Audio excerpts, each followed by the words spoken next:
तीनों वहाँ से भाग गए और वहाँ पे लोगों की भीड़ इकट्ठा हो गई।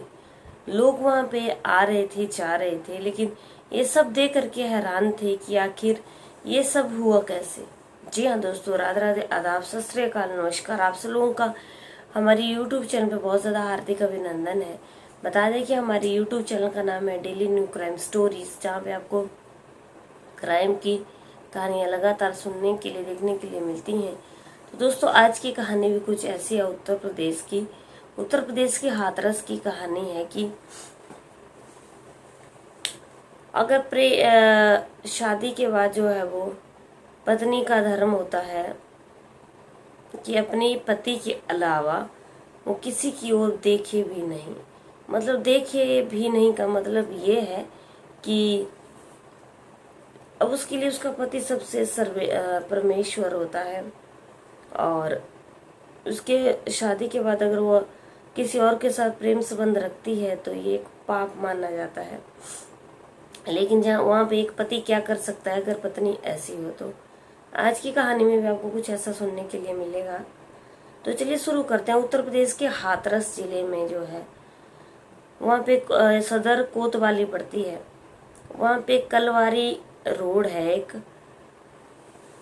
वहाँ पे एक गोदाम है, FCI गोदाम के सामने दोस्तों शुक्रवार को क्या होता है, शुक्रवार मतलब 19 तारीख को, 19 जुलाई 2024 की बात है कि वहाँ पे मुनिंदर उपाध्याय जो है वो सुबह सुबह घूम रहे थे। अक्सर वो रोज वहाँ पे घूमने निकला करते थे, तो मॉर्निंग वॉक कर रहे थे और 5 बजे का टाइम था। वह सुबह सुबह रोज घूमने निकलते थे और सुबह सुबह रोज 5 बजे का ही टाइम था। अब जब वो वहाँ पे घूम रहे हैं तो सबसे बड़ी हैरानी की बात यह है कि मॉर्निंग वॉक करती बार दोस्तों और लोग भी घूमते हैं, लेकिन होता क्या है कि थोड़ी देर में वो वहाँ पे गिर जाते हैं और उनके ऊपर गोलियां चल जाती हैं। और गोलियां जब उनके ऊपर चलती हैं तो वो चलते चलते वहाँ पे गिर जाते हैं, लेकिन जिन लोगों ने गोलियां चलाई होती हैं वो वहाँ से एकदम फरार हो जाते हैं, भाग जाते हैं। अब क्या होता है कि बहुत ज़्यादा लोग, भीड़ वहाँ पे इकट्ठा हो जाती है कि ये हुआ क्या और ये लोग कौन थे। लेकिन जैसे जैसे उनको हॉस्पिटल में पहुँचाया गया, डॉक्टर उनको मृत घोषित कर देते हैं। अब वहाँ पे सबसे ज़्यादा हैरानी वाली ये बात थी कि उनकी किसके साथ दुश्मनी थी और कौन लोग थे जो उनको यहाँ पे गोली मार करके चले गए। सबसे बड़ी हैरानी वाली बात ये थी कि जब पुलिस जो है वो वहाँ पे आती है, पुलिस की टीम वहाँ पे पहुँचती है और डॉग स्क्वाड की टीम भी पुलिस लगाती है कि पता चले कि ये आखिर ये हमलावर कौन थे। CCTV कैमरे खंगाले जाते हैं। CCTV कैमरों में से देखा जाता है कि आखिर ये कौन आए थे और ये कहाँ से आए थे। अब क्या होता है कि पुलिस जो है वो CCTV कैमरे में देख लेती है कि वहाँ पे 3 आरोपी हैं जो कि वहाँ पे आए हुए हैं, बाइक पे बैठे हुए हैं और उन्होंने एकदम गोलियां चला दी हैं। अब उनमें जो है वो आरोपियों, उनकी पत्नी भी प्रियंका को से पूछताछ की जाती है। अब मृतक के भाई मुनेंद्र के जो हैं अशोक कोतवाली में जाते हैं और कोतवाली में वहाँ पे बताते हैं कि उनके भाई के साथ ऐसा ऐसा हो गया और आखिर ये लोग कौन है। पूरा परिवार जो है वो हैरान होता है कि आखिर मुनेंद्र की दुश्मनी किसके साथ थी। और पत्नी घर पे थी, पत्नी से पूछताछ की जाती है तो पत्नी जो है वो अपने बयान में बताती है कि उसे कुछ भी पता नहीं है। पुलिस जो है वो बहुत मशक्कत करती है, CCTV कैमरे खंगाले जाते हैं तो 3 आरोपी जो है वो उनको अरेस्ट कर लिया जाता है। उसमें एक भानु होता है और 2 आरोपी और होते हैं जिनको अरेस्ट कर लिया जाता है। अब उनके पास से 3 तमचे 315 बोर, 4 जिंदा व 1 खोखा कारतूस व 1 मोटरसाइकिल जो है वो बरामद की जाती है। अब जब पुलिस पूछताछ करती है उन आरोपियों से तो उनके सामने ये बयान आते हैं कि उनमें से एक आरोपी जो है भानु, उसका मृतक की पत्नी प्रियंका के साथ प्रेम संबंध है और वो प्रियंका जो है वो 1.5 साल पहले भानु के साथ चली गई थी। अब पति जो है वो उसको धमकियां दे रहा था कि वो उसको मार डालेगा और उसको जो है वो कहीं का भी नहीं छोड़ेगा।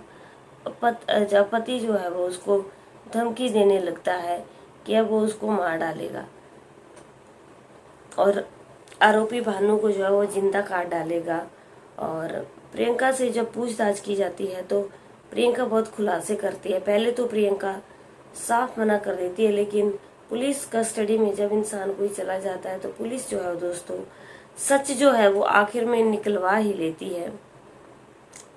अब उसने पुलिस को बताया कि उसके भानु के साथ प्रेम संबंध है, लेकिन उसके पति को ये बात पता चल गई थी और उसका पति जो है वो मनिंदर उसको मारता पीटता था और उसने उसे ये बोल दिया कि जो घर के सारे जेवरात हैं उसने उनको बेच दिया है और उनको बेचने के बाद जो है वो उसको जिंदा मार डालेगा।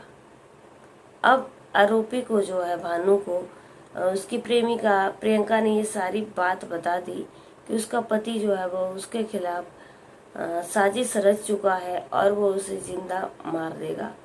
अब क्या होता है कि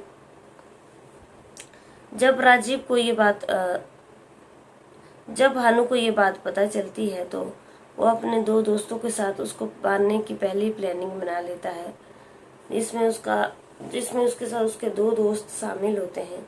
उन्होंने अपने प्लानिंग के जरिए सारा काम किया होता है। जब वो मुनिंदर सुबह 5 बजे घर से बाहर मॉर्निंग वॉक कर रहा होता है तो मुनिंदर की पत्नी जो है प्रियंका अपने पति की लोकेशन इंस्टाग्राम पर शेयर कर देती है और जब वो लोकेशन उसको शेयर कर देती है, शेयर करने के बाद वो भानु से जो बात करती थी वो उसकी चैट को डिलीट कर देती थी और इस तरीके से उन आरोपियों को पता चल गया कि भानु इस वक्त जो है वो घर से बाहर घूम रहा है और उन्होंने भेजी गई लोकेशन के ऊपर जा करके उसको गोलियों से उड़ा दिया।